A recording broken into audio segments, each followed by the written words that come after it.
Oh, we're live. I got my wine. Kari, we're on. Oh, yeah. Yeah. Sorry. Oh, no, it's fine. You said what you said. It's true. Wine's good. Wine is good.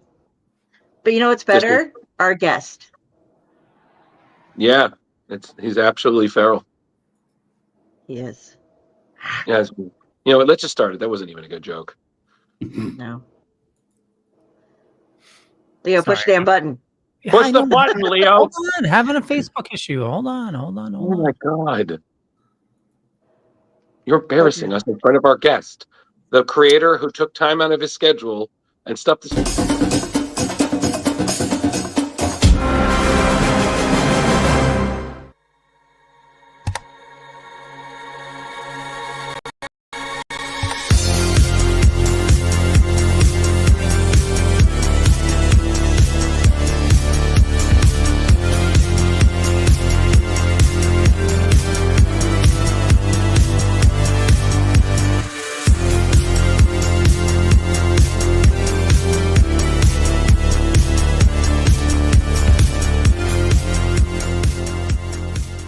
So the only thing left to say, of course, is the one obvious thing. Hey,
Everyone thinks because you're a zombie, you don't know good coffee.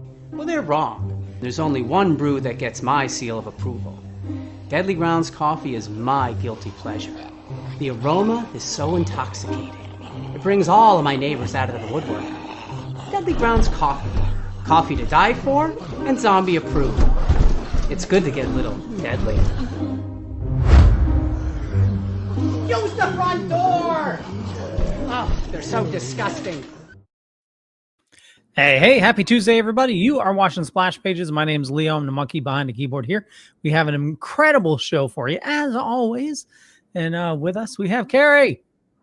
Hey, everybody. How's it going? Hey, Tom Dog. How's it going? Yeah, great show tonight. Great guest. I got my wine out.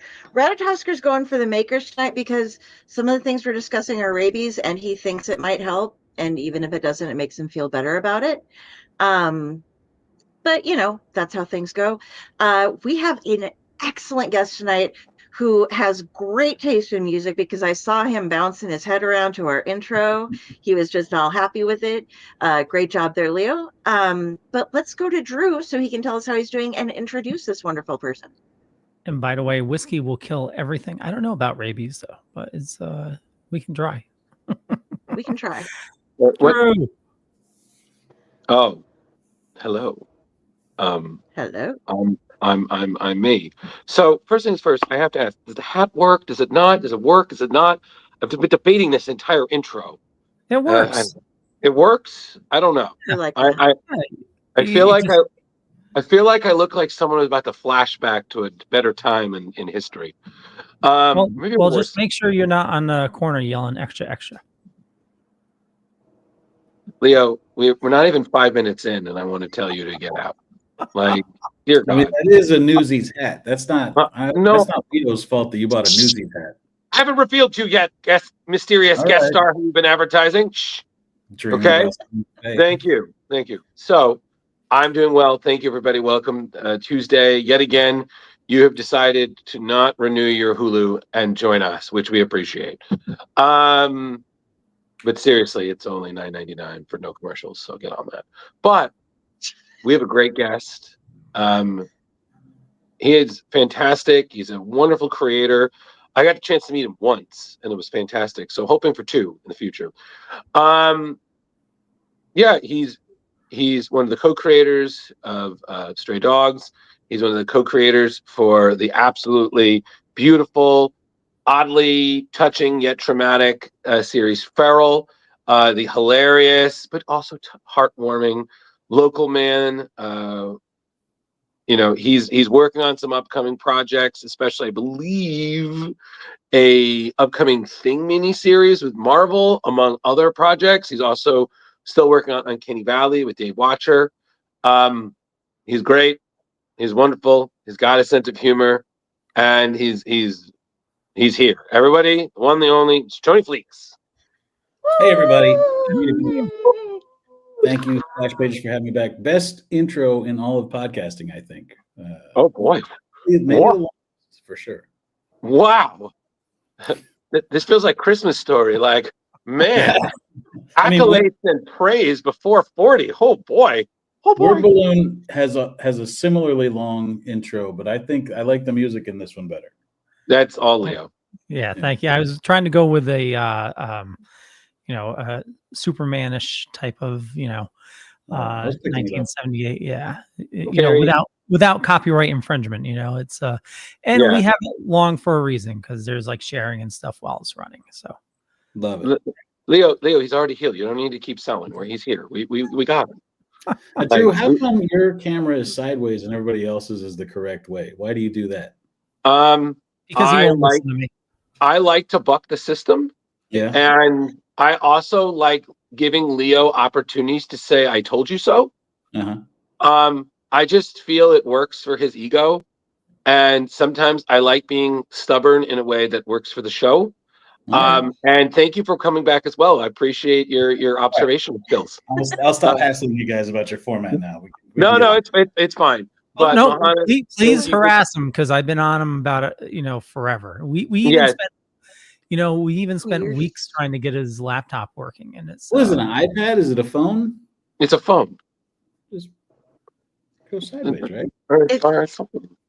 See, back in the day, before I became this? There we go. I hate all of you so much. It looks so much better. Okay.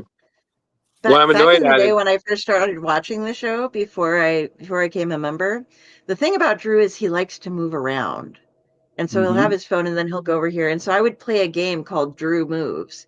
And so it's like every time Drew moves somewhere, you have to take a shot. And he likes to lay down on his pillows and he likes to tell people to get out. So I do have the official.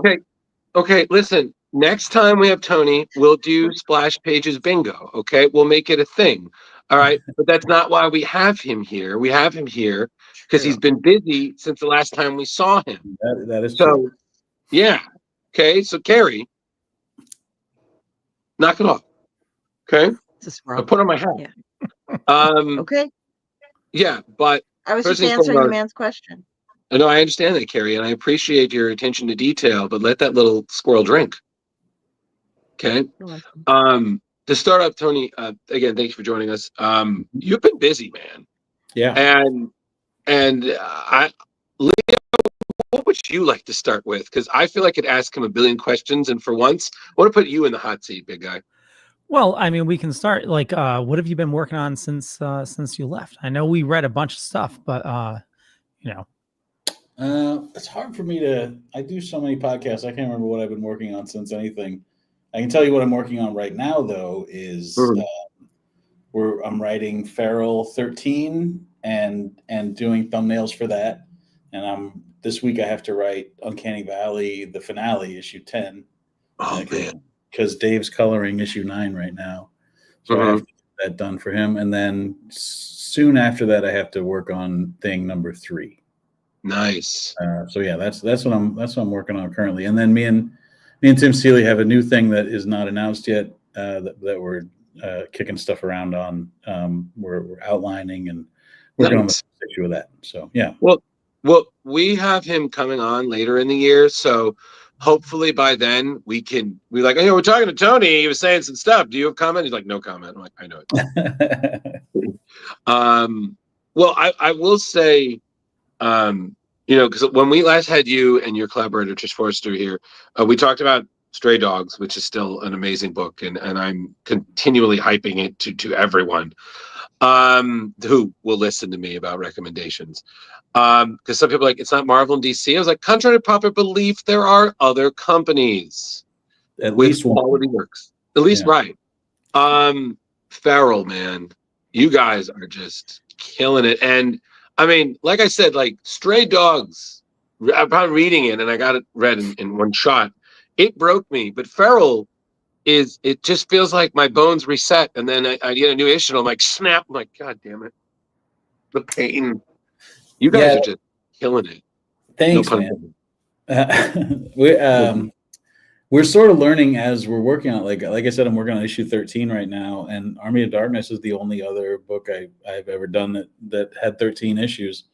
But with Feral, I'm sort of learning as we go about sort of the push and pull of it, right? Like, how hard are you going on the audience the whole time, and at what point do you pull back and sort of give them a couple minutes to breathe? That's been interesting to figure out. It's not something that I thought. When we started working on it, I was like, let's go. It was just like a hardcore song. It's just like completely bangs the whole time, and then eventually we got through that first arc, and it does sort of read like you don't get a second to catch your breath. So we try to build in little moments to sit and breathe and spend time with the characters before we get back to the nightmarish. Running around in the woods. A lot of running around in this book. Yeah. Well, I think the other thing is I just thought using the metaphor of rabies to essentially be, this book's version of a zombie virus was just fantastic. And then you've been expanding it. So the threat is not just to the animals, it's to the humans as well. Like there's this, and you guys are doing so well with it. It's not like, oh my God, this is taking forever. It's like, no, the more we learn, I'm like, oh boy, this is not just, it's a little thing. I'm like, no, this is a big deal. Like this is bad. Yeah. That's sort of telling the story that way is sort of the locked into the rules of how we do these, how Stray Dogs and how Feral work is. The dogs or the cats don't know anything that dogs or cats wouldn't know, and so in Feral we find little ways to sneak in information about what's going on outside in the world. But until they see it, until they're sort of faced with it, we can understand more than they understand when we see it. But a lot of the fun of this book is that it's being able to like slowly reveal what's happening outside of the the small radius that these cats exist in, and sort of show what's going on elsewhere. Absolutely. Yeah. No, absolutely. And Kari, do you have anything to add? Because I feel like I'm doing that thing where I'm talking too much again. Well, before that, just really quick, where do you get your inspiration on these books like this with Stray Dogs, Feral? Like, it rips your heart out, Did an animal hurt you at one time in your life? No, but like those are all the comics that I remember and sort of that I hold closest to me are the ones that rip my heart out, right? And so when I'm coming up with ideas for stories, it's always like I think about the emotional gut punches as much as I think about like the cool visuals or the premise or whatever. Like I try to work in moments of real heartbreak or of real joy or whatever, just because those are the ones that stick with me. But the trick and the thing that I'm trying to, like I said, it's always a learning experience at this point. The thing I'm trying to always figure out is how do you make it not, I'm trying not to just do shock for shock's sake. I'm trying to make the characters really mean something to the reader before you flip a page and they get murdered brutally. Oh yeah, I mean, we see that in horror movies all the time. You just have bodies for bodies. But if you actually care, then when they die, like, oh shit, like I cared. I am sad. And that's where it comes from too. You know, like it's not just the comics I like; it's the horror movies I like, it's the regular movies I like. You know, I have this thing where I feel like I'm sort of emotionally pent up. You know, like I don't cry at the appropriate times, but I'll cry at like, you know, when I hear a weird song or when I, you know, like a TV commercial or something. But the when I do cry in a movie or something, that's the stuff, again, like comics, like that's the stuff that really sticks with me. And so that's what I'm trying to do. Cheer comics. That's a great sales technique, I'm sure, is just promising somebody that they'll cry. But I mean, honestly, I have some similar things with you. Like it is really hard for me to cry, even when people pass away or something. Just, it stays in, and you need to have that thing that lets you break down, you know? And this is something that can let you break down. You don't feel bad about it, and you can get out everything else that's been hurting in you. And sometimes I find myself chasing it, you know, like if that used to be, I could count on a musical could get me in the right, could make me cry just by manipulating me with being a musical, you know. And lately it's not doing the trick. I feel like a drug addict. Like I got to find something more emotional than musicals, more manipulative than a movie musical. You're chasing that next fix. You're like, find that big cry, man. I gotta find it. I gotta feel. It's like for a big cry.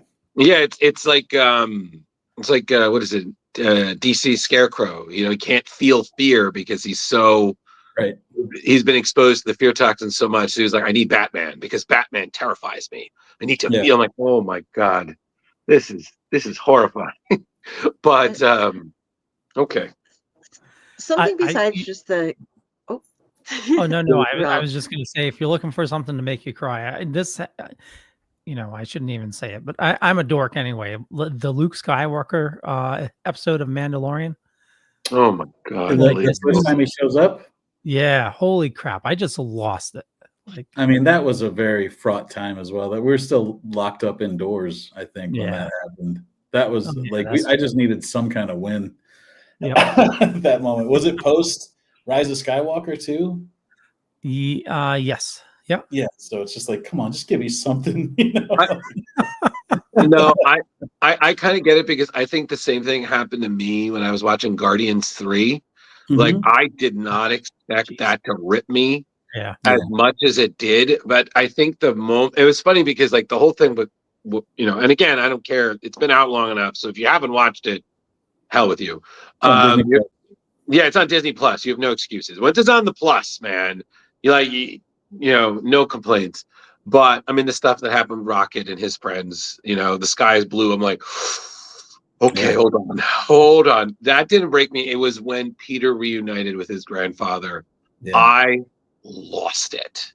That movie got me a bunch of ways. The one that got me in that movie was when what's her name? Zoe Saldana. When at the end, when she's with the Reavers, and she's so happy. That's even thinking about that gets me going. What a good movie.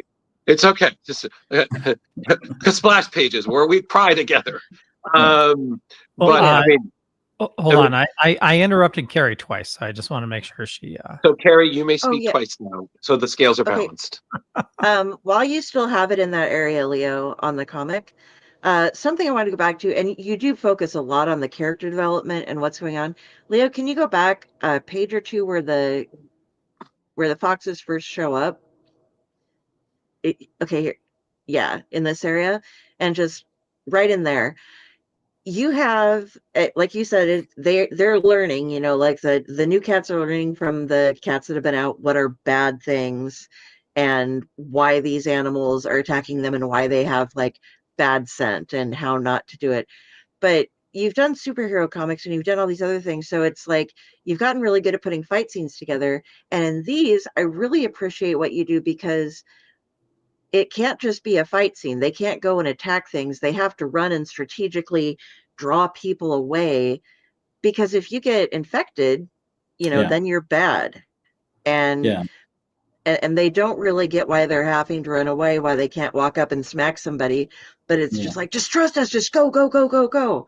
And that, and and later on they learn that, and the little lessons along the way, like, come on, cross the water, because they're scared of water. And cats inherently, not all of them, but most cats are also scared of water. So it's like, well, fuck that, I'm scared of water too. And it's like, yeah, but these things will not cross water, because that's a rabies thing, or a bad thing, instead of just an inherent cat thing. So it all the clues, but I love these little scenes where you were able to set it up so that you have the motion and the action and adventure going on, instead of them just kind of wandering around the woods being confused. Which is, I mean, they still are, and that's very important to the story. Is we just want to go home. Why can't we go home? Oh, there's home. Let's go home. Yeah, They Kari. have no idea. So Kari, it's basically Homeward Bound in a zombie movie. I just wanted to give the nod to the action and stuff that does go on, that it's really well done. Thank you. Yeah, Kari points out something that that is different. There's a lot of things when I come up with what I want to do in this book, or where we're going in this book, I think a lot about my favorite zombie stuff, or my favorite horror stuff, or even just survivalist stuff. And the part that's missing from that is, in every zombie movie, eventually the people that are running away from the zombies will get a gun and they can kill zombies. And so in this one, you really, the cats have to really figure out a way around. They have to escape from them. They can very rarely fight with them or interact with them. Yeah, because if they get one scratch, that's it. And so it is. I always describe it as being like a zombie story, but with cats. But the part that's missing is the release you get in a zombie story, where finally somebody gets a gun and you're just like, oh, get him in the head, like the Zombieland double tap, or So it takes a little bit of creativity figuring out what's the cat version of that. How can they fight back against these things? Because otherwise the only answer is just to keep running, keep to the trees, try to find shelter, right. which is a huge part of what the book is. But every once in a while I try to find I'm always looking for ways for them to fight back. Well, yeah.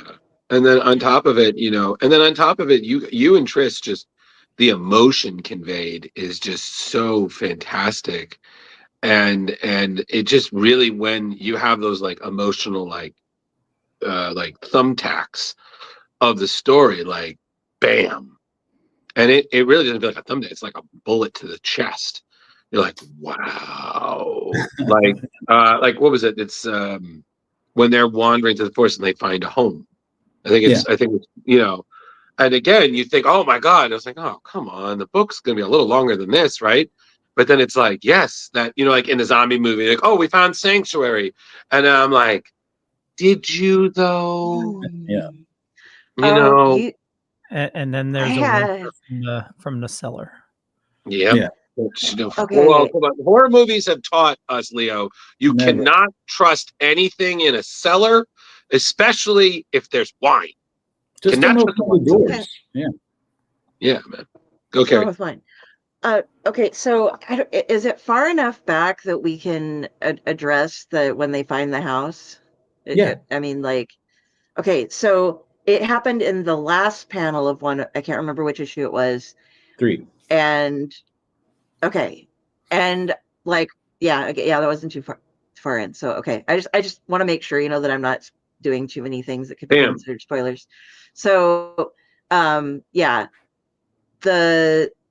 first thing that I saw, was there one before that, or no, not that one. Okay, no, when they find the lady, that was the one. In the second volume. That's issue 7. Yeah, I didn't want to, but it was the last page of that. Drew and I had totally different interpretations of it, because I was looking at it and I was just like, I don't know if this was intentional or not, but the way that all of the cats were posed and completely silent, I thought that they had found I thought they were all taxidermied. and that they'd walked into this place that was just like cat murder land, that they were like going to be captured, and somebody was going to try to just. And I was just, and I told him that, and he's just like, "Oh God, no! Don't make it be that bad." Well, no. Yeah, and Tony, what I said to her was, I was like, "What is this? Somehow the spiritual sequel, The Stray Dogs? This was his mom." Yeah. Like, you know what I mean? Yeah, exactly. Like, she said that, and I was like, "You need to go to sleep. You're doing that thing when you don't get enough sleep and you get up caught with your murder theories." Because I was reading it and I was just like, "Oh no, oh no." No, but I feel like we should explain, Kari. The reason why they weren't moving was because it is a comic book. They're just still images. They won't move under any circumstances. Yeah. Okay. You know, I'll give you that.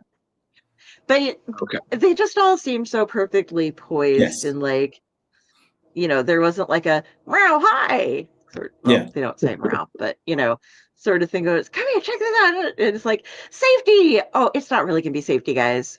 So I automatically come up with what can be the most possibly horrible thing that is not safety, and that's what I came up with, because I thought you might. No, the thing and that there's killed some scary shit too. Yes, but no, the thing that killed me was just the realization that if there's one thing that just makes a horror movie even more gut-punching is when there are children involved. Yeah. So the second there are children involved, you're like, "Oh no," you know. Like, and it's not like, what can be cuter than cats? Kittens. Right. Kittens in this, and I was like, "Oh no." Let me ask you something. Go ahead and you can scroll forward to the kittens, because I have a question for you. When you read this, did any part of you think those aren't her own kittens? Or did you, because some people think she just found kittens in that box. No, but I never, Kari, I think, Kari, can I speak for you for a minute? Sure. And I'll correct you if you're wrong. Thank you. I believe that no one here in Splash Pages in any way, shape, or form believed that those were not her kittens. Is that right? Okay. I assumed they were, because of in my mind, the chances of with what's going on and everybody running away and people being captured, that the chances of somebody finding other kittens and being like the motherly character that's going to take them in would be quite low, because it's like, this cat is going to then risk her life to take care of these, which is an altruistic, wonderful thing for a mother to do. But yeah, I assumed they were her kittens, because otherwise I don't know how they could have survived. And I think we just drew them a little too clean.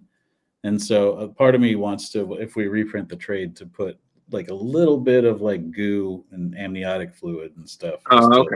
Just to really drive it home. But whenever I talk about this book, I ask people how that played, if it was 100% or if there was a question. Because if there's a question, I feel like I screwed up. No, man. No, 100%. Those are her babies, because she's got she's got the fluffy, she's got the loving them, and she's hiding herself with them. She's not trying to run away, which, you know, some animals would do, because they're animals. She didn't eat them. She didn't eat them. Yes, they don't have amniotic fluid, but I don't think you have to draw it any more than that. No. The oranges match, you know, she's the mama. 2 votes against amniotic fluid. Leo, where do you stand? No, I think it's good as it stands. All right. Well, I love that. Less work is better. Yeah. Doing great, Tony. Keep up the work. Maintain consistency. Look, and it's, you want to have a day or two of that. You don't want to have them, they have to be able to move, you know. Yeah. So you know, brand new itty bitty babies, she's not gonna be able to take them trekking with her and have them be like responding to her. They're just those mewling little worthless And I've had a lot of cats that have had kittens, and they're like, they cannot function nearly at this level as until they're a couple of weeks old at least. Then they fucking get everywhere. But they did. Did we?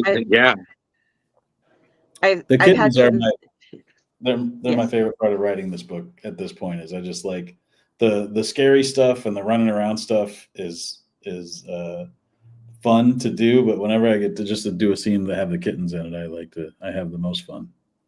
I mean, listen, like I said, I admit I have yet to read the latest issue, but like I said, my arms reset. I'm ready to break it again, man. So definitely look forward to it. But if it's okay with you guys, I'd like to switch gears and if we could talk a bit about Uncanny Valley for a bit. Yes. Sure. First thing I have to ask, because you and Dave Watcher are just killing it with this book.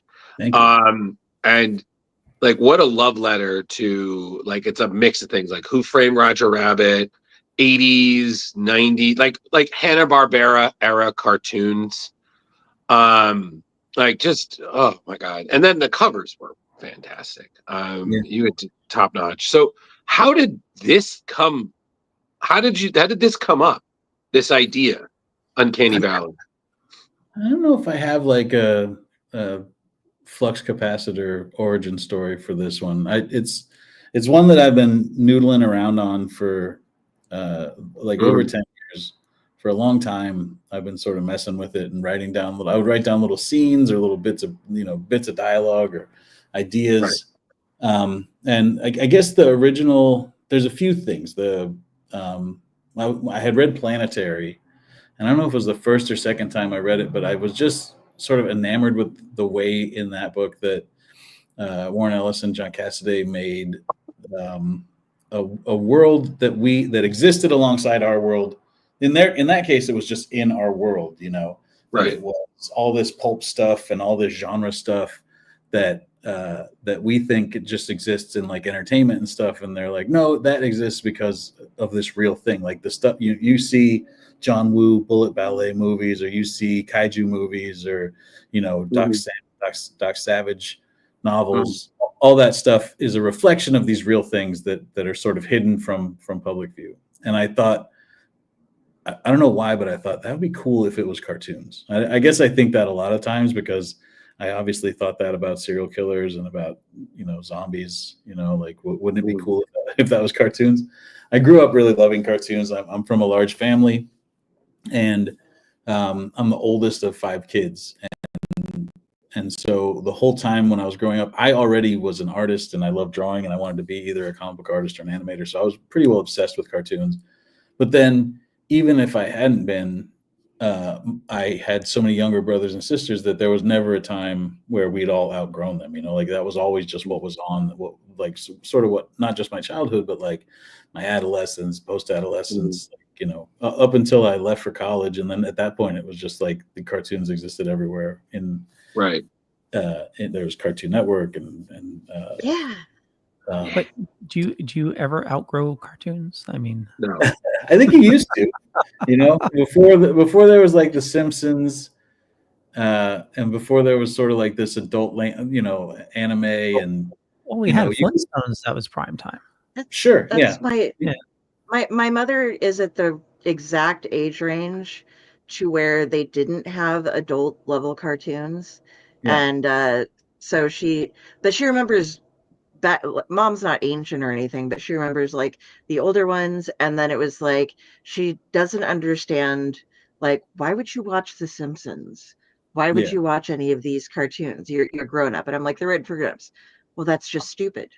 So she's at that level, but it's a very small window. The Simpsons has been on for like 33 years because the cast didn't get, like, even if they are old and creepy looking now, the characters still look exactly the same. So the answer for Fox is that they can keep making that show forever because the characters always look the same. Pretty much. My grandpa was thrilled when we found new stuff for him, but yeah, mom's just in that one little niche where it's just like, nah, it doesn't work for me, Speaking of Classic cartoons, Tony. Oh. What were your favorites? Yeah. Like growing up. Yeah. It was. I mean, I'm the same as everybody. I loved Hanna-Barbera stuff. The stuff that would be in reruns when I was a kid was Flintstones, Jetsons, like that type of stuff. That would be before the afternoon, and then when the afternoon came around, it would be G.I. Joe and Thundercats and He-Man. There's sort of a caveat because my parents were very religious, and to the point where like they read those books about like what cartoons are trying to turn your kids into Satanists, you know? Oh my God. And so there were very few cartoons that I could get away with watching. And so I had to always, like, it was always like I was a lawyer pleading my case. I would be like, listen, G.I. Joe, I know you're thinking it's a lot of violence, but nobody dies. And if you wait until the end, there's always a lesson. So I could be learning important lessons from the, you know, I think my mom just finally was like, oh, whatever, you know, that's fine. Did they have you watch what was that Davy claymation? Davy and Goliath? Yeah. Yep. That was a little bit before. I mean, I would see that. It would be on like public television or on the religious channel on UHF. But my church cartoons were, there's one called Superbook that was like a dubbed manga where it was like a time traveler and his nephew, and they would go back into Bible times and see Bible stories. Yep.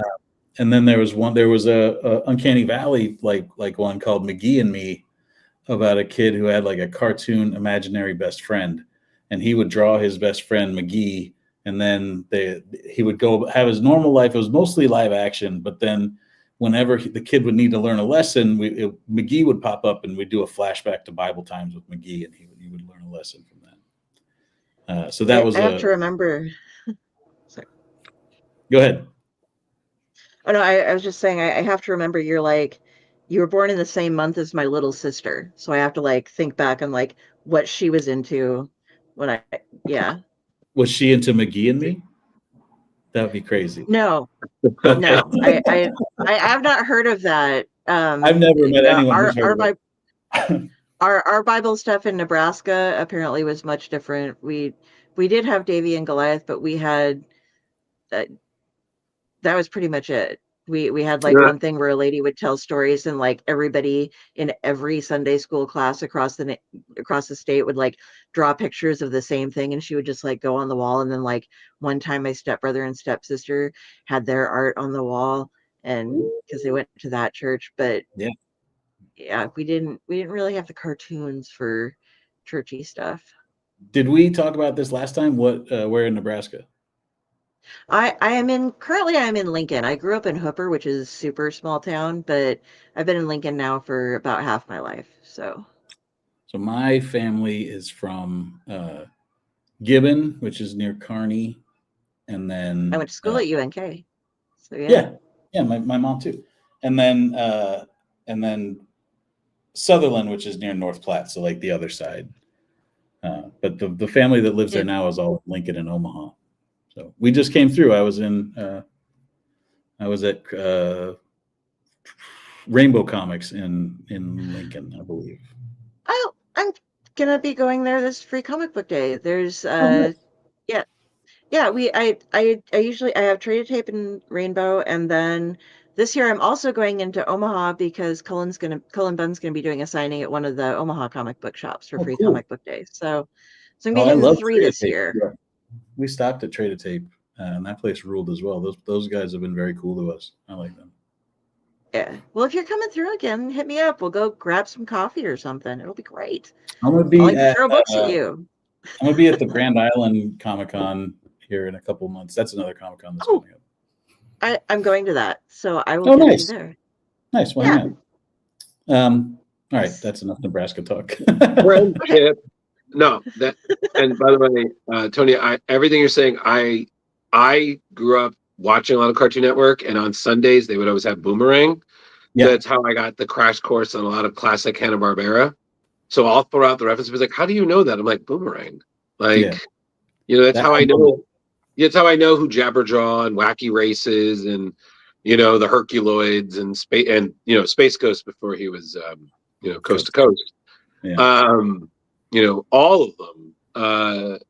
so like, again, reading this, I was like, oh yeah, this is great. But then the the whole thing with tunes, I was like, this is a little Who Framed Roger Rabbit, little Cool World, I wanted to do what I liked about the idea of doing my own one of these is sort of getting to make my rules for what a cartoon world, real world thing is, right. And I definitely didn't want to do the Roger Rabbit thing where they're all actors, just because that's sort of like the main one, and it felt like there's no need to they've already done that, let's figure out a different one. And so I like coming at it this way, where it's sort of like telling a real like a emotional family story, and have it be much more of like familial and about we'll get to it in a little bit, I think, but about somebody that just loves cartoons so much that they become real to them, and like that type of thing, rather than like they work for a cartoon studio and they are actors. Right. And speaking of, if Leo, if you wouldn't mind queuing up the probably, which I think is the greatest yet oddly saddest origin story for a fan I've ever read, which I believe was issue 6. Yeah, we got to a big cliffhanger at the end of issue 5, and then issue 6 advances that story none at all. Yeah. And I need to give huge props to your collaborator, Dave Watcher. I mean, the juxtaposition of style was just amazing. I mean, it's even this issue, just going from sketches to dinosaurs to the end of dinosaurs, the origin of the bad guy, just blew me away. Leo, it's around like, I think issue page 12. Yeah, this was just amazing.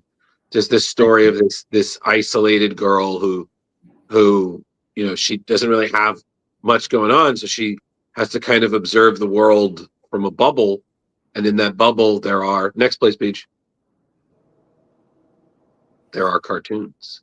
Yeah. So how did this like come out? This is just wow. Well, it's a couple things. Part of it is, besides Planetary, the other influence on this book was this book Fire Breather that Phil Hester and Andy Kuhn did in the early aughts, which is one of my favorites. And Phil and Andy are some of my favorite creators. And Phil really does that thing where he does like genre stories that have just like a ton of emotion in them. And when I talk about like the kind of stuff that sticks with me and that affects me, that he does those kind of stories all the time. But in that story, it was originally going to be a Young Avengers thing where it's about Fin Fang Foom's, half human son. And what I liked about it was that you just take that as, that's the starting point. We don't have to talk about how Fin Fang Foom had a baby with a lady or anything like that. Like it's magical realism. We're going to accept that there's, cartoons are real or dragons are real or whatever. We can accept that, these two got together somehow. But I was trying to figure out how she met cartoons and how she came to be with cartoons in the first place, and I knew that we were doing the origin of the first. And I knew that as we were making the book, I think in the original outline, it was just this issue was the origin of the first. It's basically like the whole story has been asking a lot of questions up until here, where you're just sort of running and gunning, and Oliver and his grandpa are on the run, and they learn new things, and grandpa's explaining things as they go, but there's still a lot of questions that the reader would have. And so at this point, we sort of pull all the way back and just go, all right, here's what's going on with this bad guy, and here's what's going on with this other world. And then at this point, I knew that I wanted to do the beginning. I wanted to do in the beginning, like a religious, type of feeling. And then at a certain point, I wanted to flip to Once Upon a Time. And so that's how the narration is, half of the book is in the beginning, and then halfway through we flip over to Once Upon a Time. And that's the story of Oliver's grandma, and how she sort of is this girl who is trapped inside and can't, and can't go outside and just only has these cartoons and they're her whole world, and she loves the cartoons. She has this real connection with cartoons, which obviously I have, and I think, most people our age, most nerds have sort of feel like they have a real connection with cartoons. There's cartoon characters that they love, or Mm-hmm. if when they go away, it's like you've lost a friend, or and so it was a lot of that. Part of it was I always when you hear Martin Scorsese's origin story, it's that he was he had asthma and he couldn't go play in the streets with the other kids. The air wasn't clean and he had to stay inside. And so he would stay inside at the movie theater. And so he just became like this obsessive where he would just constantly watch movies over and over and over again. So it's a little bit of that, but it is also like this real heartbreaking thing where, this is this kid who can't, she has love in her heart and she doesn't have anywhere to put it. And then she ends up sort of like face to face with this thing that she loves so much, and then, of course, because it's me, it goes sad, it becomes sadder as it goes on. Oh yeah. You went the uproot. It was really happy and then bam. I'm like, God, damn. I love this page with Bosco and olive oil and the ugly duckling and stuff. Just because I love how Dave did the fashions in that wedding photo, where the girl's off to the side with their canister. I just thought that was really, he really thought about, what the time period would have to be for like, what does it look like when a kid whose mom is, in her early 30s, when her mom would have been, 18, 19, 20 years old or whatever. Right. Yeah. And then Leo, if you wouldn't mind just flipping through a little bit. Yeah. Oh, but all those the differentiation. Oh, sorry. Sorry, what were you going to say, Tony? I'm sorry, I'm pulling you back. All those characters are obviously all public domain. Was, I had to do real research and documentation for Boom, because we knew that, we skipped past it, but the reveal about the first, we knew that character had been in the public domain because it was, a big famous news story. But all these other ones, I had to point out, like, this comes from this cartoon short, and that went into the public domain on this day. And they wanted to really make sure that the creators of Bosco didn't sue us. So far, so good. Yeah, I was going to ask how much direction you gave towards which characters. Oh, on this one, it was I just sent him screenshots because I knew he was cooking, and I had a pretty good idea of like what I was looking for. So on the script, it just had like a link to it said like, if you can find a better one, fine, go with God. But it was just a screenshot and then like a link to a YouTube video where it would have these whole cartoons. Absolutely love it though. I mean, this is my era of cartoons. It's It definitely is not. You are not a octogenarian. No. No. Well, yeah. My parents were elderly. Yeah. And, I was the youngest, and it was I'm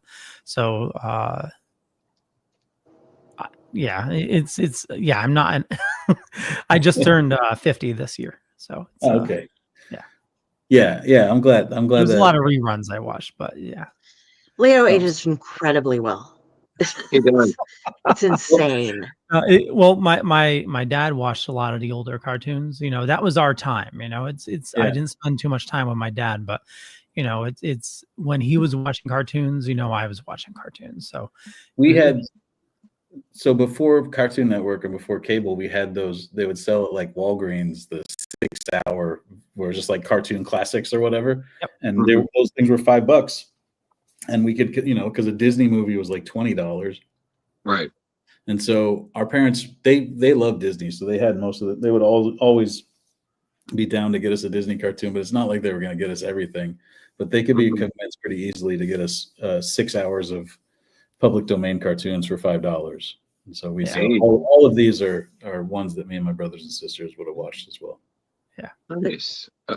Have either of you old cartoony watching people seen, this was my mother's like memory from childhood, and she sang it to us all as kids, and I've only been able to find this song the one time it was made into an old timey cartoon like that, it's a guy babysitting his little brother or sister, and he sings a song, "I wear my green fedora, not Alice, not Annie, but Dora's the girl I love." It's like this whole song about a green fedora, and it's an old cartoon, and that's the like nobody made a song out of it, but my mom would always sing it to us, and I was always trying to find it, and I found it, and it's just like a song she saw in a cartoon back when she was little. Yeah. So I'll look it up. I'll send it to you because I had to find it and it's hard to find. Anyway, I love the as Drew is saying, the juxtaposition between like real people and boom, cartoon people, and how they mesh together as we go through this. So I'm done. I'm just gonna drink for a little bit now. I got my little Dave's real good at that. I mean, even like watching the pages come in when he sends inked pages or layouts or whatever, his he draws the people in just pencil, and then when it's cartoon characters, they get fully inked. And then because he colors it himself, he's able to render out the characters more, and then the cartoon characters are just flat, bright colors. It really works. I mean, I'm just so happy with how this thing came out. But Dave, the reason why it looks as good as it does is because Dave is a genius. He really knows what he's doing. And I was excited. We really like working together on this. And I know that we're going to try and figure out some more stuff to do. Just, we like working together, but he likes that I sort of pushed him out of his, nobody else was coming to him and saying like, "Hey, can you draw a Yosemite Sam guy that that has real emotions?" They just wanted to draw like Punishers and stuff, So this was fun to get him to stretch a lot, On top of it, pick a cowboy who just can spontaneously launch into a tornado. I was like, yep, they covered that in the Turtles, that's fine. Of course, yeah. But no, it was just it like, again, even this, just the like talking to the sun, like all these cartoon things, like things I know I've seen in cartoons in some manifestation or another, whether it was Disney, DreamWorks, Don Bluth, Amblin, like whatever, like, it was all there, and you guys just weaved it into a narrative that was just so fantastic. And then even like you said, this origin story, which is two origins in one. It's essentially our bad guy, and then the one character who we've always heard talked about but never saw, the grandmother.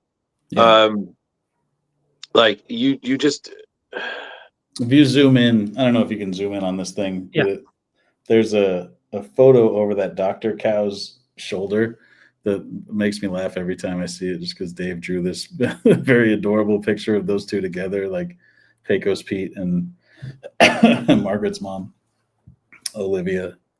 It's just he looks like a little Muppet. So I love that when he turned in the art. I love that so much that I wrote it into. I think it shows up again in issue 7 or something, but like a bigger. Nice. Wow, issue 8. That's awesome. Little extras that just make it all tie in. Yeah. But no, and then, like I said, Uncanny Valley's just been great, and like you said, you're working on the ending right now, and considering that this was like issue 6, I was like, that's gonna be one heartbreaking ending. So what we try to do with every issue is give readers a new sort of cartoon superpower, or sort of like cartoon trick that they hadn't thought about, like how that would work if you were like, if a human person got cartoon powers, like what would they be and what could you do? And so every issue we sort of reveal, if you read it, you're like, every issue he learns some new cartoon thing. And coming up to issues 8, 9, and 10, like we sort of start to get to pay those off and get to really have a good time with them. But yeah, issue 10 is going to be huge. I'm very excited about it. I'm excited to get into the nuts and bolts of putting it together and seeing what Dave comes up with, because there's big cool stuff happens, and that'll be the end of it. And then there will be 2 trade paperbacks and hopefully one day a hardcover. Oh yeah. I want the superpower to be able to pull out a sign that just says what I want to say. Exactly. Like, that would be my cartoon power. Just like, as I drop to the ground. There you go. Oliver has Sorry, learns Drew. a cartoon power in issue 8 that is one of my favorite things we did in the book. I'm excited. That hasn't come out yet. I'm excited for people to see that. I don't know if they'll like it as much as I do, but I was tickled by it when we put it together. Tickled. But and then to conclude, I guess our conversation is a local man. Yeah. I myself, I this is my first time reading an nice chunk of it. I thought it was absolutely great. You and the great Tim Seeley just created such a wonderful, weird world. But I had one question because I'm a 90s comics fan, and I'm fairly certain at the end of the issue 1, the last panel, you guys have an homage to something that I own and I've read, which was I think it's the last page of Spawn issue 4 with the you guys had strung up the villain in chains and and I was like, and I saw that and I was like, oh my God, that's a great homage.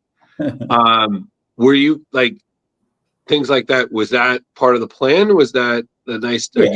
Were you guys Spawn fans? You know, of course, yeah. I mean, we were huge 1990s Image Comics fans, and like Spawn, I think, in retrospect, is one of the ones. Spawn, Savage Dragon. I mean, I still love all of them, but Spawn is still kicking and sort of had a foundation strong enough to still be going. You know, 300 plus issues later. Savage Dragon, same deal. Right. But those first 12, however long Todd was just doing it by himself, those are all-time classic comics. You know, like he was good on Spider-Man. He was obviously, you know, like a game changer on Spider-Man, and he broke records and stuff like that. But I feel like his best work is those first issues of Spawn. Like, I think it's absolutely. So yeah, and when we wrote the script for this, it just said in the script, like, you know, Hodag is hung up in his cell like Billy Kincaid. So that's amazing. Oh my God, yeah. Because I saw that, I was like, oh man. And I remembered how I felt when I was reading Spawn for the first time, and Twitch and Sam find Billy in their office, and I was just like, God damn. Yeah, it was amazing. You even had the sign and everything. I was like, dude, it's better than Al's poem. I'll tell you that. I was like, God damn. Part of what we were doing with Local Man was because we're telling the story about a 90s superhero. A lot of time we would do just straight homages to stuff, but we would often do like allusions to other 90s characters or just name check them or stuff. Just try and make it feel like, you know, remind people that that's the world we're in.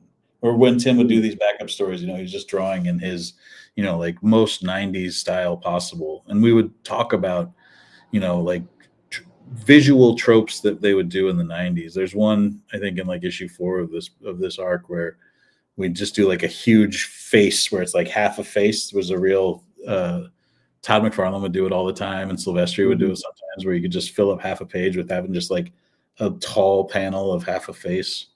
Yeah.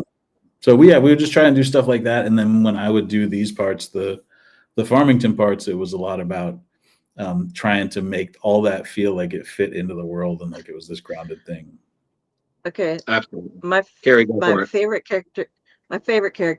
Sorry, I know it's like this huge world, but my favorite character is the truck driver that's like his Uber driver kind of guy who just every time, are you sure you're not cross-jack? No, I'm looking at, well, fuck him too. Fuck cross-jack. And I'm just like, every time it just kills me. And I draw with photo reference in this book, so all these people are, you know, different friends of mine, and the Uber driver is one of my best friends, my friend Nick, who I actually, when I moved out to LA, we were roommates, and I've known him for like over 20 years, and so he's always pitching me stories about what the Uber driver could be doing if we come back, you know, Uber driver miniseries, Uber driver one shots. Like he likes that people like the Uber driver. Oh, Kari, I'm on that. I'd buy a whole, like, do a mini series on him or something. I'd be all over it. Yeah, we gave him some good. Did you read the whole thing, or did you just read the first arc? Well, I've read most of it. Yeah, I haven't gotten to the final issue yet. I had it going on, and then I have to get there. because I got confused. Oh, because of the 25? Yeah, it was one of the like it happens sometimes, but I was like, where do I find the rest of them?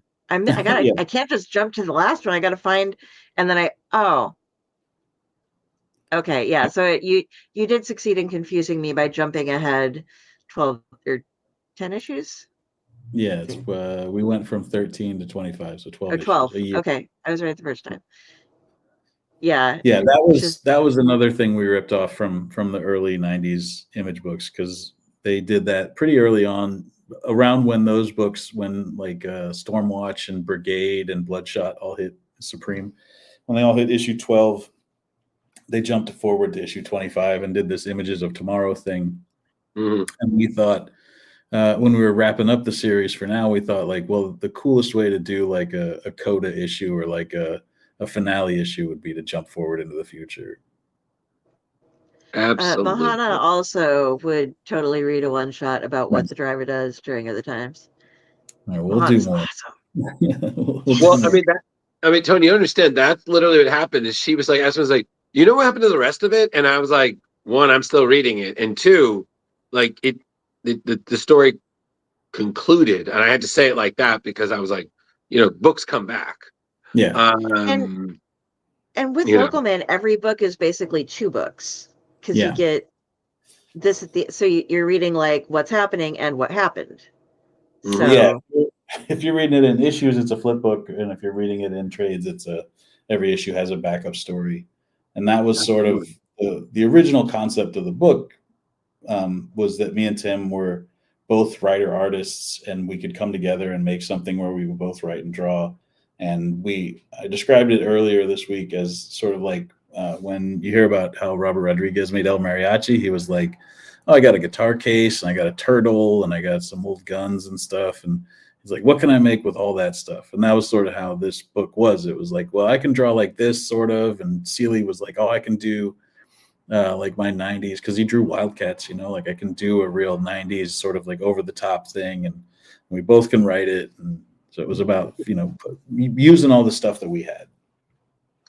So I'm going to do this, and I do this all the time, and it annoys people. The lettering. So the sound effects here, it's so like, I do this all the fucking time in the, like, their eyes, where the lettering is just basic. It's just straight across. Like, it's not going to take all this, because it's not somebody who's like, bam, bam, bam, bam. It's just like, yeah, I'm a fucking superhero and you're not worth my time. So you're going to get the basic shunk crush cocoon. It's not going to be this huge explosion. It's just what's going to happen. You're going to deal with it.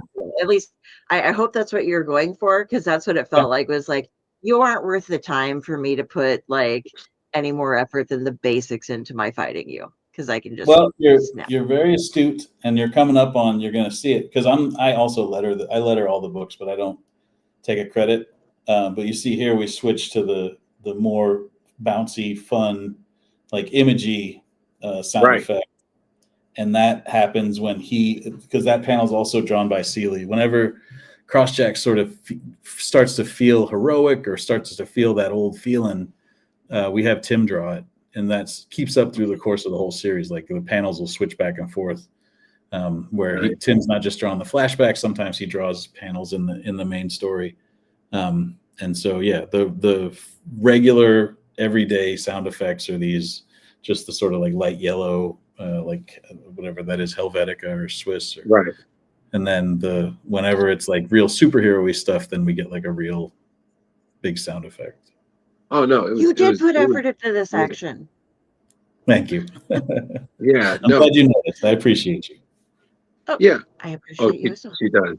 But on top of it, I was just reading, like when I was reading the first volume, I was like we just read books that I swear I'm always like, why isn't this a show? Because like we were reading, we with this last week, we had the great Cullen Bunn on, and we were talking about his book Bone Parish, and I was like, why isn't this a series? This is so fucking, and I was thinking the same thing, like the night, like we're getting through, I think we're getting past the 80s nostalgia, we're getting to the 90s. People take the 90s. I grew up in the 90s.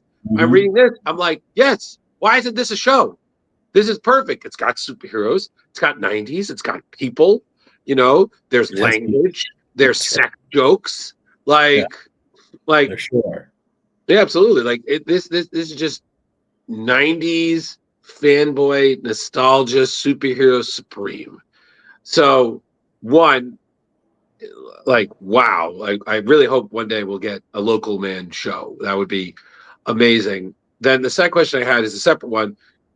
You and Tim had such affinity for the 90s and Image and whatnot. Did you ever get to meet any of them? Like, I just I mean, Tim has worked for, I think, all of them at one point or another.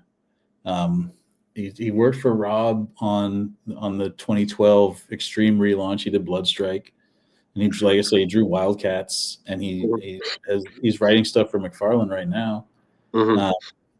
And then I don't know if he worked for Valentino ever, but Valentino was the one who brought Tim over to Image Comics, like when Devil's Due was sort of going under after they lost the G.I. Joe license. Valentino was the one that brought Hackslash and Tim over to Image, I believe. That's how the story goes. Tim knows him a lot better than I do. I don't. Besides Valentino, I don't have like a email or personal relationship with any of them.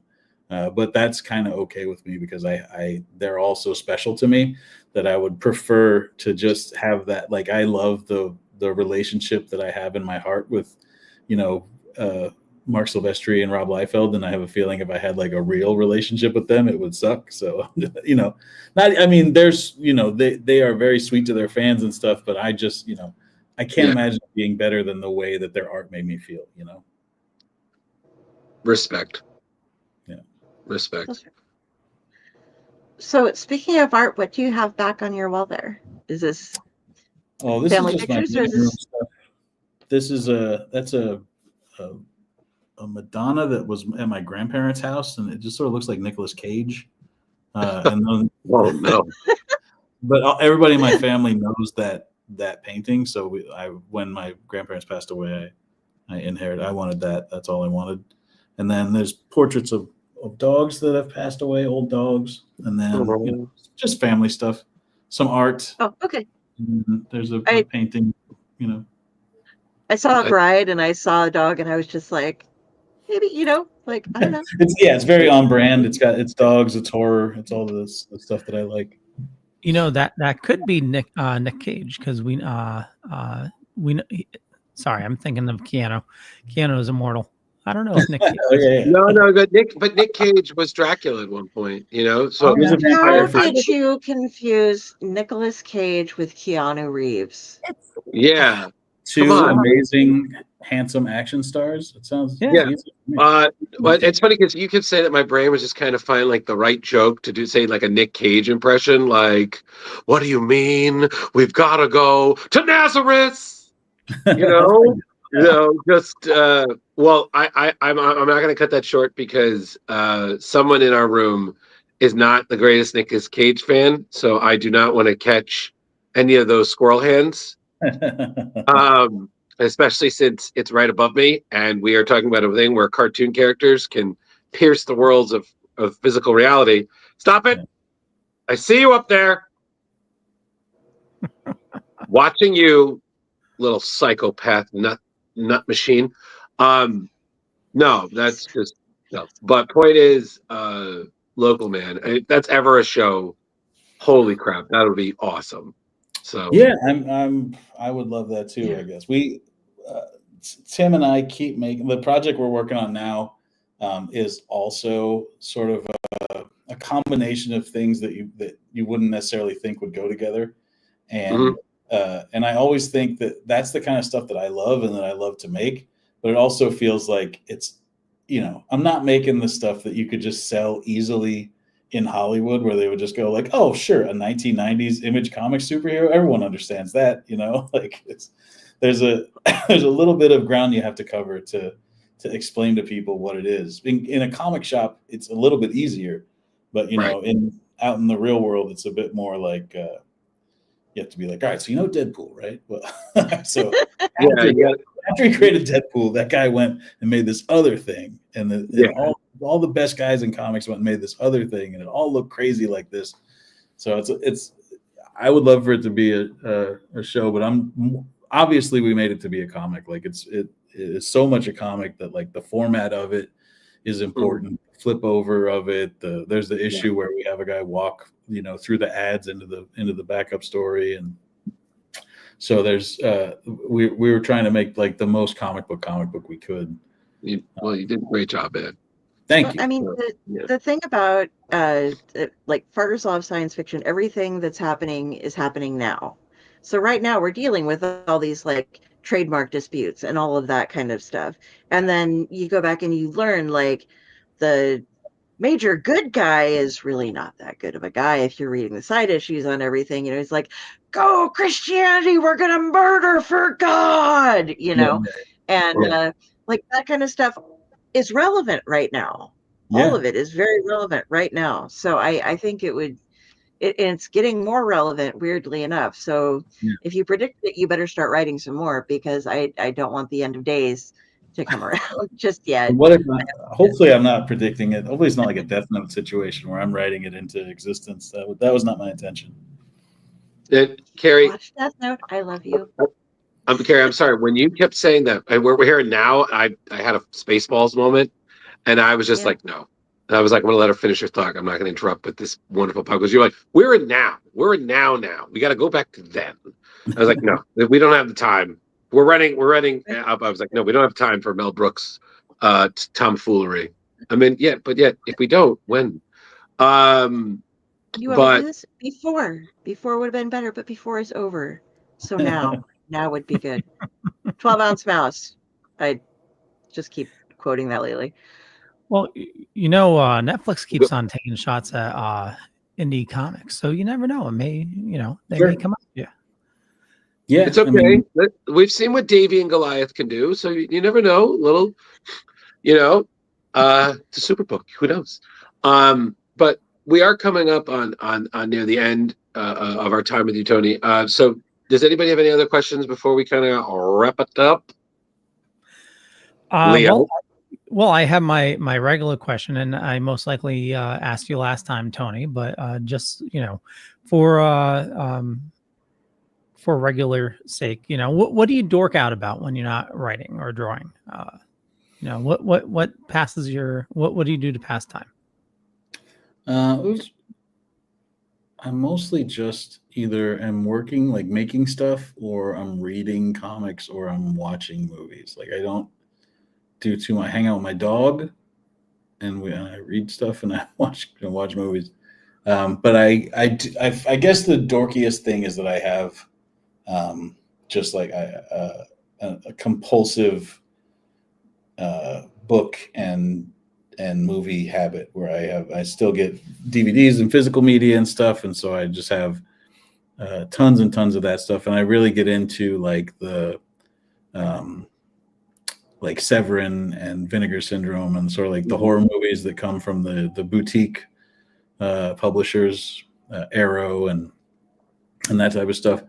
And so that's sort of my my weird little dorky corners. I like Italian giallo films and gross out Italian horror stuff, and that's sort of where my head's at most of the time now. In January every year they have like a giallo fest here in LA where you can go see them on the big screen, and that usually kicks me off for the first half of the year, and then by the time Halloween comes around, it sort of propels me through to the to the rest of the year. So I'm just watching these like 1970s crime and murder Italian movies all the time. Awesome. Boy, you and Kari are gonna have so much to talk about at that convention. Hell yeah. Yep. My I'm all question, Kari, go for it. No, my question, and I can't ask every creator this, but I can ask you. Are you part of the super secret horror comic book writers Tiki Club? Oh my God. Tiki Club. Yes. No, I didn't know they were doing this behind my back. I had no idea. Who's in the Tiki Club? It's currently since I suggested it, and I've been checking people out. I believe Cullen has taken over as supreme leader of the Tiki Club, Tiki Club. I and know we're Jason working. Aaron is a Yeah. big Tiki guy. Yes, he is. Yes, He he will is. neither confirm nor deny whether he is a part of it, because before I'm allowed to know, I have to actually write my own horror comic. Oh, okay. So, That's and Brian Azzarello flat too. denies it. So, Oh. so do you want to? Are you interested in being part of the super secret horror? That is not a part. I have one Tiki mug. It's just because I went on one cruise, and I don't even think it's a legit Tiki mug. It's just shaped like a tropical bird that I drunk a lot of. That counts. What's that? Okay, that counts. Yeah. I am done with my World Comic Tour. Go ahead, and you can. Okay. I'm sorry, Kari. I didn't mean to interrupt you. No, no. I was just reading what they said, and you answered it, so we're good. Yeah, me good and job Tone getting the last minute ones. me Sorry. and Tone, who draws the backgrounds in Feral and did the layouts in Stray Dogs, we went on a tour of 50 comic book stores and driving all across the United States and back during the fall last year. We were sort of promoting the first Feral trade and Uncanny Valley and all the stuff that was coming out, the last Local Man trade, all that stuff. So yeah, we hit every comic book store we could across, from LA down to Vegas and Arizona and through Texas and the South and all the way down to Florida and up the East Coast. And then we cut back through Pennsylvania and Ohio and Nebraska and Colorado and Utah. We went all over the place. So yeah.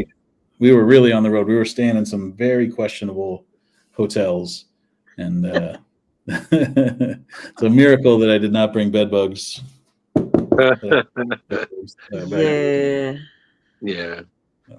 Well, we're glad you made it back in more or less a few pieces. Yeah, so made it back safe. Yeah, what's a little scurvy among friends, right? Yeah, can all be cured with vitamin D.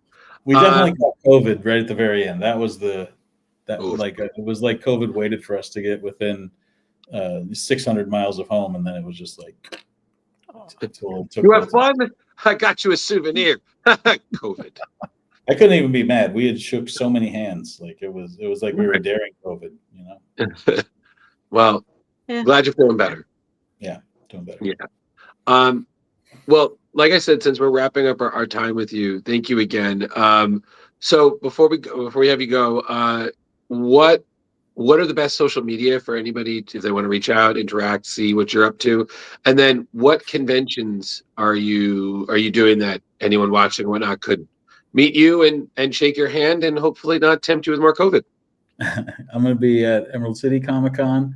I'm going to be at the Pasadena, the rescheduled Pasadena Comic Con. I'm going to be at the one in Grand Island, which is called Two Rivers. Tri-City. Tri-City, that's what it is. Tri-City Con. I'll be at that. They'll have a Feral exclusive there for Feral issue 10. So that'll be cool. And I'm gonna be at some My Little Pony shows. We didn't even get into my vast and voluminous My Little Pony work, but I'll be at the San Francisco My Little Pony show for sure in April. So I'm gonna be all over the place. And then on social media, you can find me. I'm still at all of them, just at my name, Tony Fleecs. I don't like hardly any of them now. I guess I like TikTok the best, but I haven't had the time to put together. I like to put together like a meaty TikTok, and I haven't put together a good one. I still have to put like the rest of our tour videos up because we still have travelogue stuff from when we were driving around. And then I'm going to put up a what did I buy while I was at 50 different comic stores across the country. So I have a good one of those. Oh, nice. That'll be nice. Are you on Blue Sky? I am on Blue Sky. Yeah. I am on there. I'm on Facebook, and I'm on all the ones people are benign or like, and I'm on all the ones people hate. I'm on all of them. I guess I should be clear. I'm not on the ones people especially. I'm not on like Gab or Rumble or whatever. I'm on the ones that used to be that everyone used to love. Tender, Yeah, Wait, exactly. I'm on field. You can find me anywhere. All right, cool. And yeah, if you're watching this and you dug this conversation, please pick up Feral. It comes out every month, but the next volume of the trade paperback comes out next month. And so if you want to read it in issues, you can get it at your comic store. If you want to read it in volumes, you can get it at your library or at Barnes & Noble or Amazon or your favorite comic book store. I always like you to go to comic stores first, but if you're in a place that doesn't have a comic book store nearby, you should be able to get Feral anywhere. And same with Local Man, same with Uncanny Valley. So yeah. And if you're going to have limited supplies at Tri-City Con, please hold me one. I will be going there with my nephew, and I will definitely be there for that. I'm going to guess they will have more than enough because I did that show a couple years ago, and I'm getting. You have to order 500 of them, and I don't think 500 people will be there, so it'll be fine. Okay, cool. Yeah, I'll buy a couple then. I'll spread them out. Sure, they will appreciate that. Yeah, did you not see her face? You said exclusive, and she's like, "Ooh, okay." Look at the stuffs. Yeah.